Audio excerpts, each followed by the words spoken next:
News alerts. బ్రెజిల్లో శుక్రవారం ఘోర విమాన ప్రమాదం సంభవించింది. 62 మంది ప్రయాణికులతో వెళ్తున్న ఓ విమానం సావో పువాలోని విన్హడో టౌన్ సమీపంలో కూలిపోవడంతో విమానంలోని వారందరూ దుర్మరణం చెందారు. కాస్కావెల్ నుంచి గార్హులోస్ కు వెళ్తుండగా ఈ ప్రమాదం జరిగింది. విమానం దట్టమైన అడవిలో అకస్మాత్తుగా కూలిపోవడంతో ఒక్కసారిగా మంటలు చెలరేగాయి. ఇందుకు సంబంధించిన దృశ్యాలు సోషల్ మీడియాలో వైరల్ గా మారాయి.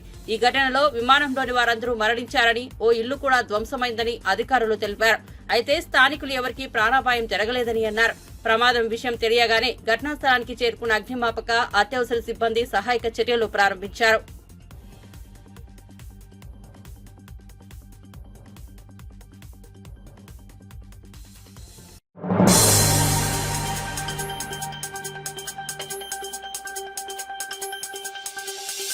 పారిస్ ఒలింపిక్స్ లో భారత్ కు మరో పథకం లభించింది. 21 ఏళ్ల అమర్ సెరావత్ రెజ్లింగ్ లో కాంస్యం సాధించారు. భారత్ కు ఇది 6వ పథకం. కాంస్య పథకం కోసం 57 కిలోల విభాగంలో జరిగిన పోరులో 13-5తో ప్యూటోరికో రెజల్ దరియాంటోయ్ ను ఓడించి పథకాన్ని తన మెడలో వేసుకున్నాడు. ఈ పోటీలో భారత్ తరఫున పోటీ పడిన ఏకైక పురుష రెజ్లర్ అమన్. గురువారం జరిగిన సెమీఫైనల్స్ లో జపాన్ టాస్ సీర్ రీ హిగూచి చేతిలో 0-10 తేడాతో చిత్తుగా ఓడిన అమన్ ఈ మ్యాచ్ లో మాత్రం ఎలాంటి పొరపాట్లకు తావివ్వకుండా ప్రత్యర్థిపై పూర్తి పైచేయి సాధించాడు. ఆది నుంచి దూకుడు ప్రదర్శించి దరియన్ను చిత్తు చేసి పథకాన్ని సొంతం చేసుకున్నాడు. ఈ పథకాన్ని అతడు తన దివంగత తల్లిదండ్రులు, దేశ ప్రజలకు అంకితం ఇచ్చాడు.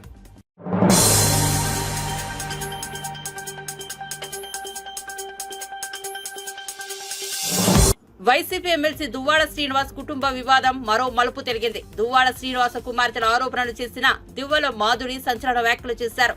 దువ్వాడ శ్రీనివాస్ ను తాను ట్రాప్ చేయలేదని, దువ్వాడ సతీమణి దువ్వాడ వాణి పాలిటిక్స్ లో తనను ట్రాప్ చేశారంటూ దివ్వల మాధురి ఆరోపించారు. దువ్వాడ వాణి టికెట్ పొందడానికి తనను ట్రాప్ చేసి వాడుకున్నారని దివ్వల మాధురి ఆరోపించారు. దువ్వాడ శ్రీనివాస్ కు వాణికి మధ్య ఏమైనా వివాదాలు ఉంటే వారే మాట్లాడుకోవాలని, అనవసరంగా తనను లాగొద్దన్నారు. దువ్వాడ వారి మాటలు విని తనను ఈ విషయంలోకి లాగొద్దంటూ విజ్ఞప్తి చేశారు. తండ్రి తండ్రి అంటున్న దువ్వాడ శ్రీనివాస్ పిల్లలు ఈ 2 ఏళ్లు ఏమైపోయారని దివ్వల మాధురి ప్రశ్నించారు. ఇస్తాము ఇప్పుడు ఇస్తామని చెప్తున్నాను కదా. అంటే ఇప్పుడు లీగల్ నోటీస్ మేము ఇస్తాము, అతను ఇస్తారు, అవన్నీ అవుతాయండి.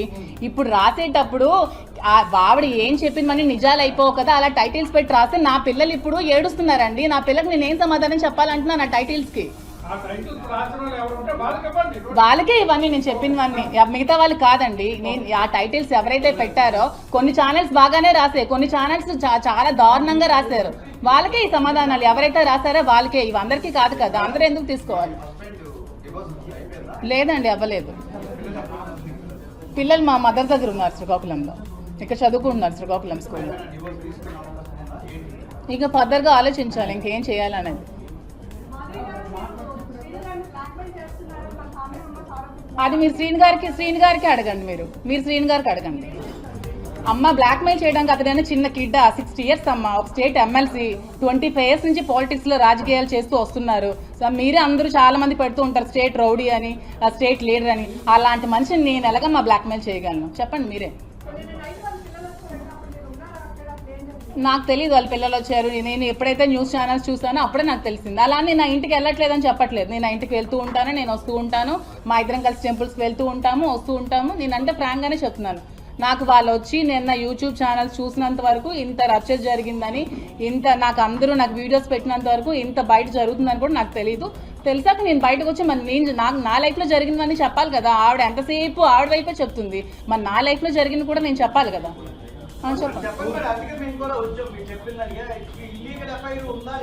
మళ్ళీ మీరు ఇల్లీగల్ అనకండి, దానికి ఇది ఇల్లీగల్ అని మీరు అనకండి.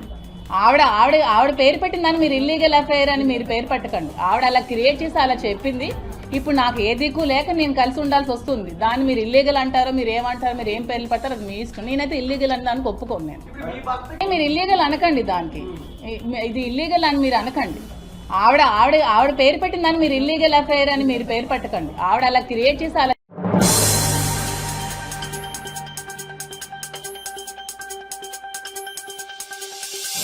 బీఆర్ఎస్ ప్రభుత్వంలో విదేశాలకు వెళ్లి కంపెనీలతో చేసుకున్న ఎంఓయూలన్నీ బోగస్వేనని మంత్రి కొండా సురేఖ అన్నారు. అసలు స్థాపించని కంపెనీలతో ఒప్పందాలు చేసుకున్న ఘనత మీకే దక్కుతుందని ఎద్దేవా చేశారు. ఆ కంపెనీల వివరాల గురించి ఆరా తీస్తే వాళ్ళు ఇచ్చిన అడ్రస్ లో అసలు కంపెనీలే లేవన్నారు. బోగస్ కంపెనీలతో ఎంఓయూలు చేసుకుని ప్రజలను మోసం చేశారని మండిపడ్డారు. దాత్రి బయో సిలికేట్ కూడా బోగస్ కంపెనీ అని ఆమె పేర్కొన్నారు. శుక్రవారం జూబ్లీహిల్స్ లోని తన నివాసంలో మంత్రి కొండా సురేఖ మీడియాతో మాట్లాడారు. గుమ్మడికాయ దొంగ అంటే భుజాలు తడుముకున్నట్లుగా కేటీఆర్ వ్యవహరిస్తున్నారని, గత 10 ఏళ్లు ప్రజల సొమ్ము దోచుకుని ఇప్పుడు ప్రతిపక్షంలో కూర్చున్నారని విమర్శించారు. అడ్డగోలుగా ప్రజలను నిలువు దోపిడీ చేసి విదేశాలకెళ్లి జల్సాలు చేశారని ఆరోపించారు. ఈవెన్ మరి నగరంలో కూడా మేయర్ అటువంటి వాళ్ళను కూడా ఎక్కడ ఇన్వాల్వ్ కాకుండా ల్యాండ్ సెటిల్మెంట్లు, భూ కబ్జాలు ఇవన్నీ చేసి ఒకటా రెండా అసలు దేంట్లో కూడా చెయ్యబట్టనటువంటి సంఘటన ఆ రోజు లేదు కేటీఆర్. మరి ఆయన మేము గెలిచిన మర్నాటి నుంచే మా మీద బురద జల్లి పెట్టే ప్రయత్నం చేస్తూ ఉన్నాడు. నాకు అర్థం కావట్లేదు, కనీసం కాంగ్రెస్ పార్టీకి ఊపిరి తీసుకునే సమయం కూడా ఇవ్వడం లేదు. ఆర్థిక పరిస్థితి బాగోలేదు, మరి ఏ విధంగా అందరం కలిసి ఆర్థిక పరిస్థితి సరిగా తీసుకుందామనేటువంటి మరి సహకారం ప్రతిపక్షాలు అందించాల్సింది పోయి కేసీఆర్ ఏమో అసెంబ్లీలోకే రాడు, కేటీఆర్ ఏమో ఇటువంటి ప్రెస్ మీట్లు పెట్టి అడ్డగోలు మాటలు, మరి పనికిరాని మాటలన్నీ కూడా కాంగ్రెస్ పార్టీ ప్రభుత్వం మీద, రేవంత్ రెడ్డి గారి మీద బట్టగాల్చి వేసేటువంటి కార్యక్రమం చేయడం జరుగుతూ ఉంది. దాంట్లో భాగంగానే మరి ఆయన రేవంత్ రెడ్డి గారి తమ్ముడికి ఒక మరి కంపెనీలో ఏదో అది ఉంది, అందుకే రేవంత్ రెడ్డి వెళ్ళాడు అనేటువంటి మాట చెప్పడం చాలా బాధాకరం. మరి గతంలో 22 జూన్ 10వ తేదీన భువి బయోకెమికల్స్ కంపెనీ 1040 కోట్ల పెట్టుబడితో ఇథనాల్ యూనిట్ని, దాత్రి బయోసిలికేట్ కంపెనీని 160 కోట్లతో సిలికాన్ బయోగ్యాస్ యూనిట్ను కోరుట్ల నియోజకవర్గంలో మెట్పల్లి మండలం మెట్ల చిట్టాపూర్లో స్థాపించినట్లు మంత్రి కేటీఆర్ స్వయంగా ప్రకటించారు. ఆ ప్రకటన కూడా వాళ్ళ పేపర్లోనే, తెలంగాణ పేపర్లోనే వచ్చింది. తెలంగాణ టుడే వాటిల్లో అది మీకు చూపిస్తాను. మరి ఆ మేరకు అప్పుడు కంపెనీ MOU కుదుర్చుకున్నది. బీఆర్ఎస్ పత్రికలైన తెలంగాణ టుడే, నమస్తే తెలంగాణలో ఈ విషయాన్ని 10th జూలై 22 వాళ్ళు వచ్చేయడం జరిగింది. దీంట్లో ఈ పరిశ్రమల స్థాపనలో 2000 మందికి పైగా ఉపాధి కల్పించనున్నట్లు నాటి పరిశ్రమల శాఖ మంత్రి కేటీఆర్ గారు మరి ఊదరగొట్టడం జరిగింది. కానీ విచిత్రమైన అంశం ఏంటంటే ఈ కంపెనీ రిజిస్టర్ అయిందేమో 14th జూలై 2022, కానీ మరి వీళ్ళేమో పెట్టుబడులు MOU పెట్టుకున్నదేమో 10th జూన్ 2022. అంటే దీంట్లో ఎంత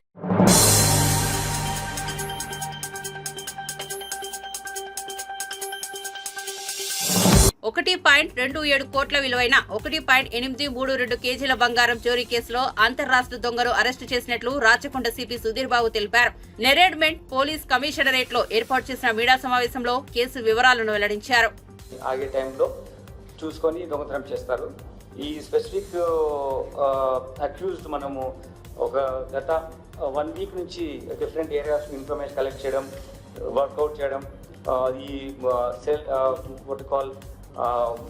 టెక్నాలజీ పర్స్పెక్టివ్లో ఏవైతే వీళ్ళు మిస్టేక్స్ ఉంటాయి అన్నిటి విధాలుగా టెక్నాలజీ పర్స్పెక్టివ్లో మేము ఇంటరాక్షన్ ఫోకస్గా ఎట్లా ఉంటామో దాన్ని ఇంటర్ప్రిటేట్ చేస్తూ టెక్నాలజీ యూటిలైజ్ చేస్తూ వీళ్ళను పట్టుకోవడం జరిగింది. వీళ్ళు బేసికలీ ధార్ డిస్ట్రిక్ట్ ఉన్న నేరస్తులు. ఇందులో ముఖ్య నేరస్తులు మనం సోనీ ఠాకూర్ అతన్ని పట్టుకోవడం జరిగింది. అతని దగ్గర మొత్తం 1832 గ్రామ్స్ గోల్డ్ను మనం సీజ్ చేయడం జరిగింది. దీంట్లో ఏంటంటే వీళ్ళు ఆరెంజ్ ట్రావెల్స్ ట్రాన్స్పోర్ట్ బస్సెస్ ఉంటాయి, ట్రావెల్ బస్సెస్లోనే ఎక్కువ అఫెన్స్ చేస్తున్నారు.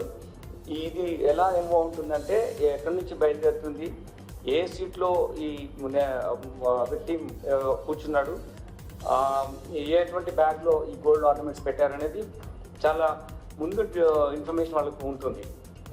దాన్ని వాళ్ళ సిస్టమ్లో ఎక్కడో ల్యాబ్స్ ఉంది, దానివల్ల pin pointed information, specific information అక్యూజ్ తీసుకొస్తున్నారు. తీసుకొని వాళ్ళు ఎక్కడైతే వాళ్ళు దీన్ని బస్సు వెనుక ఫాలో అవుతున్నారు, క్రేటా వెహికల్లో, వైట్ కలర్ క్రేటా వెహికల్ మన అఫెన్స్ చేశారు, కంటిన్యూస్గా ఫాలో అవుతున్నారు. వాళ్ళు ఎన్ని మెథడ్స్ మార్చి, ఎంత టెక్నాలజీ అడ్వాన్స్ టెక్నాలజీ మనం ఉన్నాం కాబట్టి ఎంత మెథడ్స్ మార్చినా క్రిమినల్ పట్టుకునే విధంగా సిస్టమ్ ఎవాల్వ్ ఉంది కాబట్టి మనకు వాళ్ళు చేసిన అన్నింటినీ మనం ఓవర్కమ్ అయ్యి పట్టుకోవడం జరిగింది. ఇలా వచ్చిన తర్వాత ఇక్కడ మనం ఇక్కడ బస్ ఆగినప్పుడు ఈ ఎవరైతే వ్యక్తి గోల్డ్ తీసుకొస్తున్నాడో అతని దిగి టీ తాగడానికి వెళ్ళినప్పుడు ఇతను ఆ కార్ నుంచి డైరెక్ట్గా వచ్చి బస్సులో నుంచి ఈ ఒకటే ఈ ఉన్నటువంటి బాక్స్ ఏదైతే ఈ గోల్డ్ ఆర్నమెంట్స్ ఉన్నాయో అదొకటి తీసుకొని వెళ్ళిపోవడం జరిగింది. ఇలా వాళ్ళు కొన్ని మనం వాళ్ళతో మాట్లాడుతున్నప్పుడు తెలిసింది ఏంటంటే కొన్ని విలేజెస్ అక్కడ ధార్ డిస్టిక్లో ఇటువంటి యాక్టివిటీలో ఇన్వాల్వ్ అయ్యి డిఫరెంట్ స్టేట్స్లో ఇటువంటి అఫెన్స్ చేస్తున్నారు. ఇది చేసిన తర్వాత సేమ్ అఫెన్స్ మళ్ళీ ప్లాన్ చేయడానికి చేసి ఇక్కడ అఫెన్స్ చేయడానికి మళ్ళీ ఇక్కడికి వచ్చారు.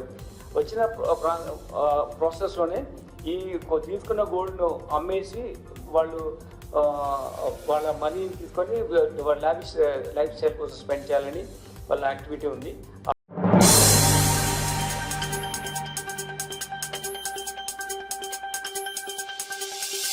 భద్రాద్రి కొత్తగూడెం జిల్లా జూలూరుపాడ మండలం వినోబనగర్ వద్ద నిర్మాణంలో ఉన్న సీతారామ ప్రాజెక్టు పనులను రాష్ట్ర రెవెన్యూ గృహ నిర్మాణ శాఖ మంత్రి పొంగులేటి శ్రీనివాసరెడ్డి ట్రాక్టర్పై వెళ్లి పరిశీలించారు. నెలలోపు పంటలకు నీరు ఇవ్వాల్సిందేనని అధికారులు వేగవంతంగా పనులను పూర్తి చేయాలని ఆదేశించారు.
మిస్టర్ కేటీఆర్, నువ్వు ఊచల లెక్క పెట్టడం ఖాయం. నిన్ను వదిలిపెట్టేదే లేదు. 10 ఏళ్లలో ఇన్ని దారుణాలు చేస్తారా? మీ చీకటి సామ్రాజ్యంలో అక్రమాలకు అడ్డు అదుపు లేదు అని కాంగ్రెస్ మీడియా కమిటీ చైర్మన్ సామా రామ్మోహన్ ఆరోపించారు. గడిచిన 10 ఏళ్లలో కేటీఆర్ చేసిన తప్పిదాలకు లెక్కలేదని, అన్నిటినీ వెలికితీసి ఊచలు లెక్క పెట్టిస్తామని ఆయన నొక్కి చెప్పారు. శుక్రవారం ఆయన గాంధీభవన్ లో మీడియాతో మాట్లాడుతూ బీఆర్ఎస్ ప్రభుత్వం కంపెనీలు పుట్టక ముందే ఒప్పందాలు చేసుకున్నారని సామా ఆరోపించారు.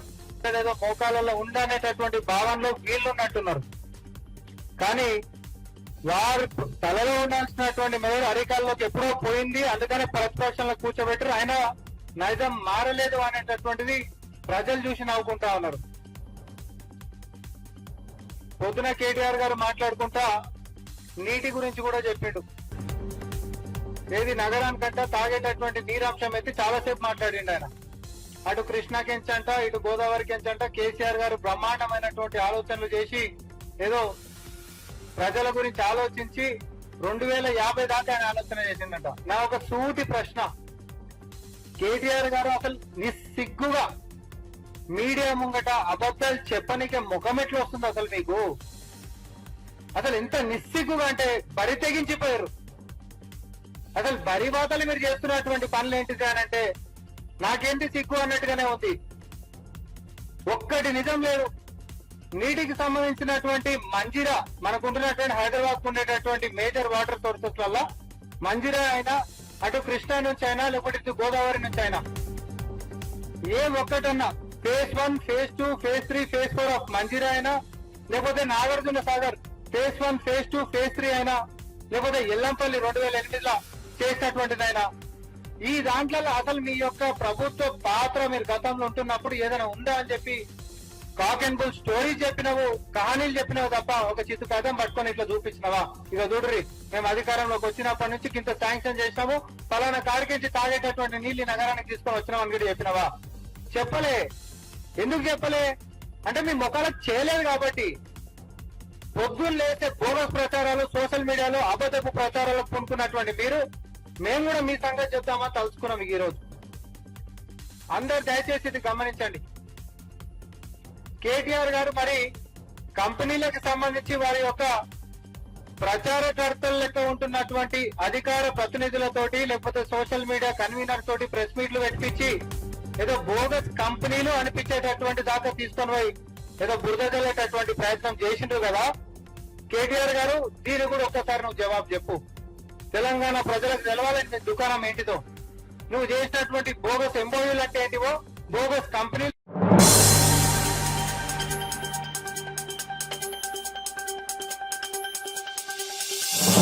ప్రపంచ ఆదివాసీ దినోత్సవం సందర్భంగా గ్రామాల్లో రోడ్లు, విద్యుత్ సౌకర్యం కల్పించాలని కోరుతూ ఆంధ్రప్రదేశ్లోని అల్లూరి సీతారామరాజులో పీవీటీజీ కొండు గిరిజన సంఘం ప్రజలు శుక్రవారం ప్రదర్శన నిర్వహించారు. గిరిజన సమాజానికి చెందిన ప్రజలు గుర్రాలపై స్వారీ చేస్తూ అడవుల గుండా ప్రదర్శించారు.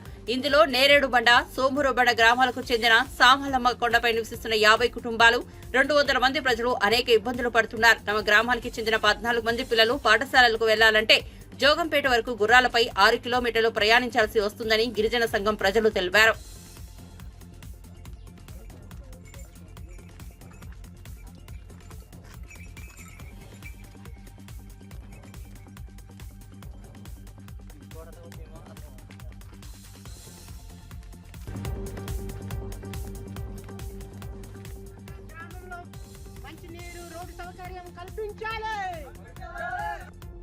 మా గ్రామంలో ఉన్న 14 మంది పిల్లలు రాను పోను 6 కిలోమీటర్లు అవుతుంది. వాళ్ళని గుర్రాల మీద తీసుకొచ్చి గుర్రాల మీద తీసుకెళ్తున్నాము. ఈ ప్రపంచ ఆదివాసీ దినోత్సవ సందర్భంగా మాకు రోడ్డు సౌకర్యం అలాగే కరెంట్ సౌకర్యం ఏర్పాటు చేయాల్సిందిగా ప్రభుత్వాన్ని డిమాండ్ చేస్తున్నాం. మేము ఈరోజు పాదయాత్ర చేస్తున్నామంటే గుర్రాలు, డోలు మూతలు, మాకు కరెంటు లేక రోడ్డు లేక ఇబ్బంది అవుతున్నాము. ఇప్పటికైనా గవర్నమెంట్ మాకు సంధించాలనేసి ఇప్పుడు మా బాధలు మా గ్రామం ఉన్న ప్రజల్ని ఆదుకున్నట్టు అవుతారు. ఎందుకంటే మేము చీకటి బతుకులు మేము జీవిస్తున్నాము. ఇప్పుడైనా మీరు గవర్నమెంట్ ఇప్పుడు కొత్త ప్రభుత్వం ఏర్పాటైంది కావున కొత్త ప్రభుత్వం మరి మాకు కరెంటు, రోడ్డు, నీళ్ళు లేక ఇబ్బంది అయిపోతున్నాము. మాకు ఇప్పటికైనా మాకు మా గ్రామాన్ని మీరు ఆదుకుంటే మమ్మల్ని ఆదుకున్నట్టు అవుతారు.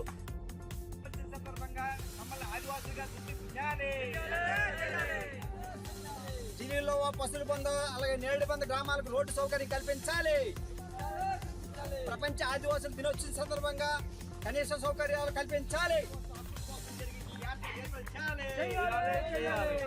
కరెంటు, రోడ్డు, మంచినీరు సమస్య పరిష్కరించాలి. మంచినీరు సమస్య పరిష్కరించాలి.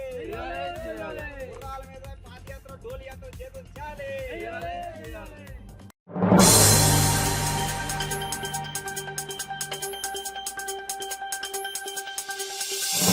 8 అతిపెద్ద రైల్వే ప్రాజెక్టులకు కేంద్ర కేబినెట్ ఆమోదం తెలిపినట్లు రైల్వే మంత్రి అశ్విని వైష్ణవ్ వెల్లడించారు. ఒడిశాలోని మల్కాన్గిరి, పాండురంగాపురం రైల్వే లైన్ ఇందులో ఉందన్నారు. భద్రాచలం మీదుగా 173 కిలోమీటర్ల మేర ఈ లైన్ నిర్మించనున్నట్లు ప్రకటించారు. దీని ద్వారా ఒడిశా, ఏపీ, టీజీలకు ప్రయోజనం చేకూరుతుందని చెప్పారు. 24,657 కోట్లతో చేపట్టే ఈ ప్రాజెక్టులు 2030-31 నాటికి పూర్తి కావచ్చని అంచనా వేస్తున్నారు.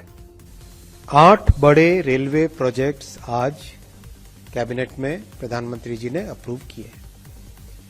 इन 8 बड़े रेलवे प्रोजेक्ट्स से एस्पिरेशनल डिस्ट्रिक्ट्स, ट्राइबल बहुल क्षेत्र, आदिवासी बहुल क्षेत्र, इन सब को एक बहुत बड़ा डेवलपमेंट का माध्यम मिलेगा. इन 8 बड़े प्रोजेक्ट्स में 3 प्रोजेक्ट्स हैं. उड़ीसा का जो सदर्न पोर्शन है और वेस्टर्न पोर्शन है उसके Gunupur Theruvali new line 73 kilometres, Junagarh Nabarangpur new line 116 kilometres, Malkangiri Pandurangapuram via Bhadrachalam new line 173 kilometres.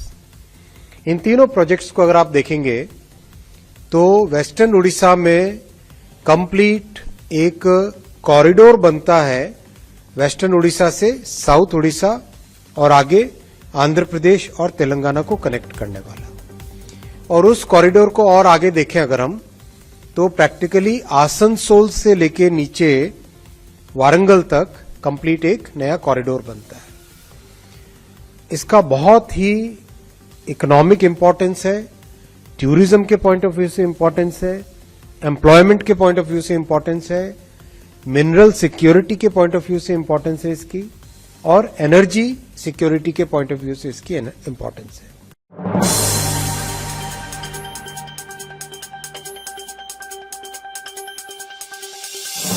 అన్నవరాలు ఇచ్చే స్వామిగా భక్తుల కొంగు బంగారంగా ప్రసిద్ధి చెందిన అన్నవరం సత్యనారాయణ స్వామి ఆలయంలో బంగారు ధ్వజస్తంభం ప్రతిష్టాపన జరిగింది. ధ్వజస్తంభానికి స్వర్ణ తాపడంతో తయారు చేసిన కవచం అమర్చారు. గుంటూరు జిల్లా నిడుబ్రోలు నుంచి తీసుకొచ్చిన నారేప కర్రతో సుమారు 60 అడుగుల ధ్వజస్తంభం ప్రతిష్ఠించారు. దానికి నెల్లూరుకు చెందిన దాత సాయంతో 300 కేజీల రాగిపై సుమారుగా 1800 గ్రాముల బంగారం తాపడం చేశారు.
గత ప్రభుత్వం విలీనం పేరుతో ఆర్టీసీని నష్టాల ఊబిలోకి నెట్టిందని మంత్రి కొల్లు రవీంద్ర విమర్శించారు. మచిలీపట్నం ఆర్టీసీ డిపో నుంచి హైదరాబాద్, విజయవాడకు నూతనంగా ఏర్పాటు చేసిన సర్వీసులను అధికారులతో కలిసి ఆయన ప్రారంభించారు.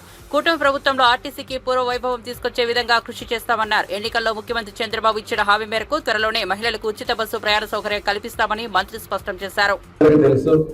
గతంలో ఆర్టీసీకి అన్ని విధాలా కూడా సహకరించింది తెలుగుదేశం ప్రభుత్వంలోనే. కార్మికుల పట్ల మరి ఆ రోజు పెద్ద ఎత్తున కార్యక్రమాలు చేయడం, ఆర్టీసీని బలోపేతం చేయడానికి అనేక కార్యక్రమాలు తీసుకున్నాం. కానీ గత 5 సంవత్సరాలు ఆర్టీసీ సోదరులు పడినటువంటి కష్టాన్ని కళ్ళారా మేము చూసాం. విలీనం పేరుతో ఆర్టీసీని ప్రభుత్వంలో విలీనం చేస్తామని చెప్పి నిజంగా చాలా మంది ఎందుకు ఇలా జరిగిందని చెప్పి చాలా బాధలు పడ్డారు. ఇవాళ అవన్నీ కూడా ప్రక్షాళన చేసుకున్న భాగంగా రాష్ట్ర ప్రభుత్వం కూడా ముందుకెళ్తా ఉంది. మనందరికీ తెలుసు, గతంలో ఏఎన్ఎల్ సర్వీసెస్ ఉన్నాయి 2014 ముందు కేవలం 9 కోట్లే ఉండేది ఆదాయం. కానీ చంద్రబాబు నాయుడు గారు ఇచ్చినటువంటి ఆదేశాల ప్రకారం ఆ రోజున ఆర్టీసీ ఎండీగా ఉన్నటువంటి సాంబశివరావు గారు కూడా దాన్ని ఆచరణ పెట్టడం వల్ల దాదాపు 280 కోట్ల రూపాయలు కేవలం కార్గో సర్వీసెస్ ద్వారా ఏఎన్ఎల్ పార్సెస్ ద్వారా వచ్చిందంటే అది ఒక దార్శనికుడు ముందు చూపు వల్ల వస్తుందనే దానికి ఇది ఒక నిదర్శనం. మరి అటువంటి కార్యక్రమాలు రేపు మళ్ళీ ఆర్టీసీని బలోపేతం చేయడంలో తెలుగుదేశం ప్రభుత్వం, జనసేన, భారతీయ జనతా పార్టీ కూటమి సంయుక్తంగా పనిచేస్తామని ఆర్టీసీ కార్మిక సోదరులందరూ కూడా హామీ ఇస్తూ, ముఖ్యంగా మన మచిలీపట్నం నుంచి దాదాపు చాలా సర్వీసెస్ ఉన్నాయి. ఇవాళ ఆటోలు వచ్చాక కొంత ఇబ్బంది అవుతా ఉంది. కానీ ఇవాళ చంద్రబాబు నాయుడు గారు మన ఎన్నికల్లో చెప్పినటువంటి వాగ్దానాల్లో భాగంగా త్వరలోనే ఆడబిడ్డలకి ఉచిత బస్సు ప్రయాణానికి కూడా ఆలోచన చేస్తా ఉన్నారు. ఎందుకంటే రాష్ట్రం ఇప్పుడు అస్తవ్యస్తం చేస్తారు ఈ ప్రభుత్వం. అసలు చాలా దారుణంగా ఉంది. రాష్ట్రంలో వాళ్ళు చేసినటువంటి కార్యక్రమాల వల్ల అప్పులు పాలు చేశారు. ఇవాళ అవన్నీ కూడా ఒక్కొక్కటి చేసుకుంటూ ముందుకు వస్తున్నాం. మరి ఈ మహిళలకు ఇచ్చినటువంటి హామీని కూడా ఆర్టీసీని బలోపేతం చేసుకోవాల్సిన కార్యక్రమాన్ని కూడా ఒక ప్రత్యేక ప్రణాళిక తయారు చేసుకోవడం జరుగుతుంది. మరి అదేవిధంగా మంత్రిగా రాంప్రసాద్ రెడ్డి గారు కూడా ఉన్నారు. వారు కూడా దీని మీద శ్రద్ధ వహిస్తున్నారు. మొన్ననే విజయవాడలో బస్సులు కూడా ప్రారంభించుకోవడం కూడా జరిగింది. ఇంకా మచిలీపట్నం ఆర్టీసీ డిపో మరి ఆయన ట్రాన్స్పోర్ట్ మినిస్టర్ గా కూడా పనిచేశారు గతంలో పేర్నాటి గారు.